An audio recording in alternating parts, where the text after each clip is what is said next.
Yes, Indian rulings, US rulings would be different, but you would understand legalities better than most. What's your sense of this and the subsequent move to tariff all nations at 10%? And how do you think this plays out? Hi, Neeraj, Tamanna.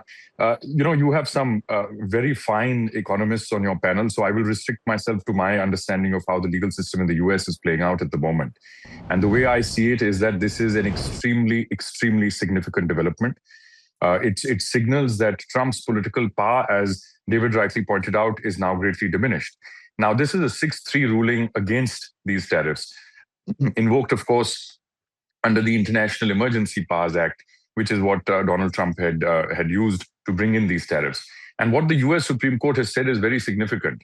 They've said that trade deficit or trade policy is not the same as an emergency situation such as war, etc., which is what is actually contemplated under that law.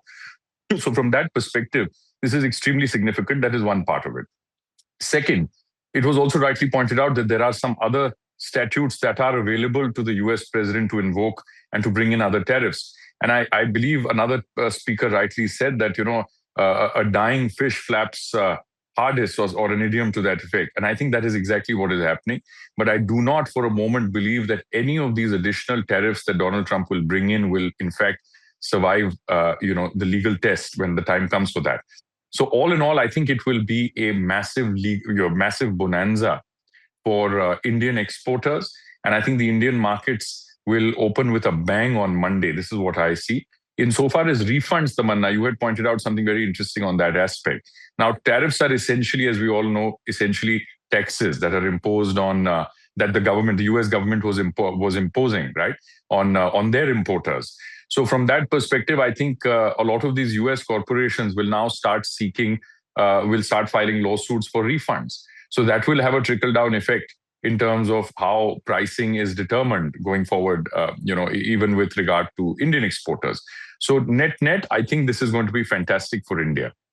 So just Jay, from your legal lens, to understand that going back to the Supreme Court is a very dim option, right, for the Trump administration? Oh, absolutely. Not only that, now that the US Supreme Court has laid down this decision, you will have the circuit courts, all of the, the federal, just as we have the high courts in India, which are jurisdictionally restricted to their various states, you have circuit courts. So these circuit courts will now follow the precedent that has been laid down by the US Supreme Court, and they will get enormous confidence in perhaps striking down similar tariffs as and when these lawsuits are brought to them.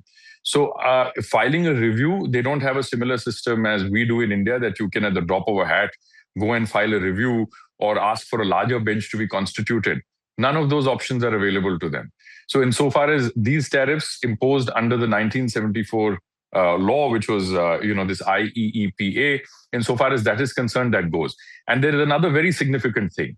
Jimmy Carter, the US president, it was during his tenure that Congress had brought in this law essentially to curtail presidential powers.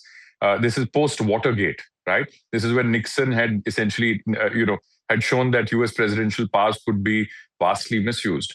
So this is the background to it. So now you have the US Supreme Court essentially, throwing the book at Donald Trump and saying that you need to take Congress along. You can't act like this dictator. I mean, pardon my, use of the word, but essentially that is a signal that is coming from the US Supreme Court, that you need to take Congress along with you. You can't unilaterally exercise your executive powers as and when you deem appropriate.